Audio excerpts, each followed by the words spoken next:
Merry Christmas, everybody. I'm doing the talk today. Christmas is all about Jesus' birthday. Who's doing the talking here? Excuse me, me and the Christmas pudding here are the ones that do the talk in this house. Not you, you cheeky little monkey. Get out my seat. I do the Christmas Day talk at church. Oi! You rascal. Right, you out. No. Right, can you take this Christmas pudding away from me? Don't take a hat. Oh, poor little thing. Right, how about you and you can go and get a Christmas treat.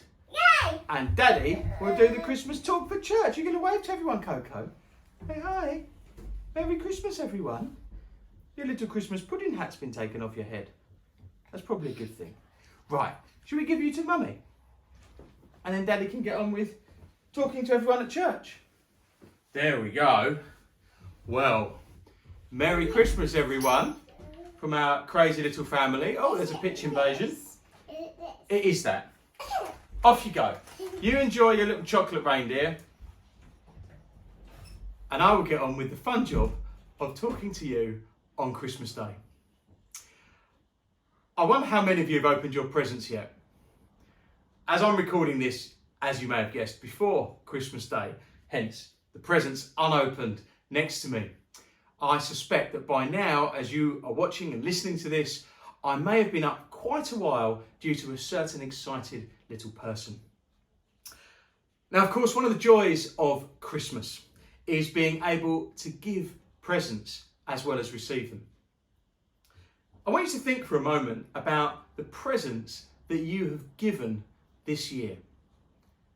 What were they? Who were they for? Was there meaning behind your choice of presents? When Mia opens her presents on Christmas Day, let's hope she's not in earshot.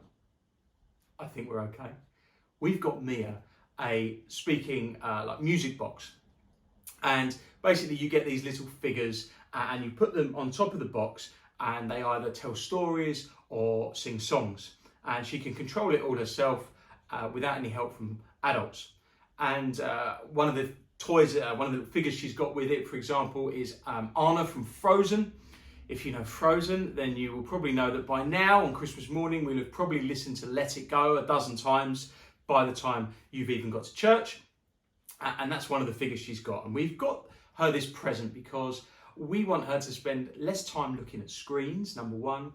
And number two, we want to really encourage her love of stories and of singing. To give you another example, I got my dad a framed photo from an Arsenal game that me and my brother took him to earlier this year.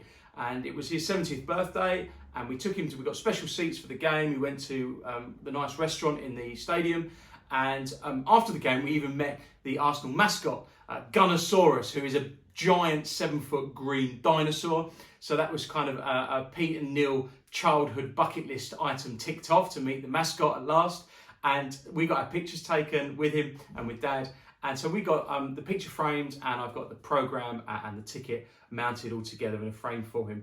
And we got that just to remind him of a really special and happy day. I wonder what the thoughts and the meaning behind the presents that you bought were. Was there any meaning to the gifts that you have given your loved ones? I imagine most of us are familiar with the presents that Jesus received when he was born. The wise men bringing him gifts of gold, frankincense, and myrrh.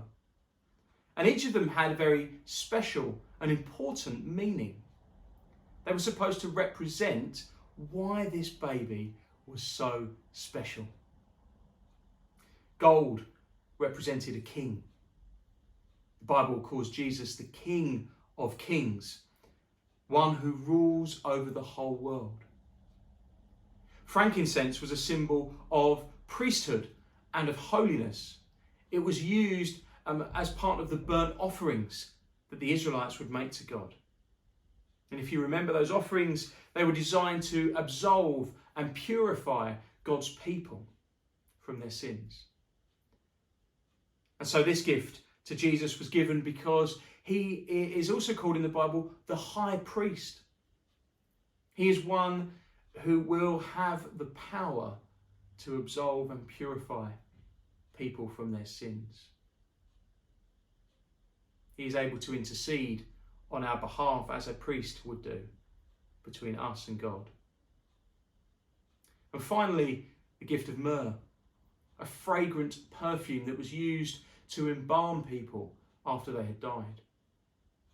This is a gift which was a prophetic nod towards what would happen to Jesus, of his resting in a tomb after the crucifixion before his resurrection on Easter Sunday. 3 gifts, all wrapped in meaning. And of course, Jesus himself is a gift to the world. Jesus is God's gift to us. Indeed, he is God with us. In Joseph's dream, when he's visited by the angel tells him that Mary will give birth to a son and they will call him Emmanuel, which means God with us. Now this morning, as we celebrate with good food, with gifts, with fun and with games, I invite you to pause and consider what it means for God to give us the gift of Jesus. He could have given us anything, but he knew what the world needed and acted accordingly. He could have given us money. So much of our lives are spent devoted to the acquisition of money. But money doesn't bring everlasting joy. Only Jesus does. He could have given us an army, God's army, to end the endless conflicts of our world. But even God's army doesn't bring everlasting peace. Only Jesus does. There's a reason the Bible also calls him the Prince of Peace. Jesus was born into the world as a fragile baby, and yet he came to overcome the brokenness, the sinfulness, the evil and the greed that had come to define the world as it rejected God. And he did that by modelling a way of life that showed complete obedience to God. And consequently, when we read about Jesus' life in the Gospels, we see that he displayed the kind of joy and peace that can only come into our lives when we're living in obedience to God. In dying on the cross as an innocent man, of being buried, descending into the grave and overcoming it through the resurrection, Jesus overcame the brokenness and the sinfulness of the world, and he made it possible for us to overcome it too.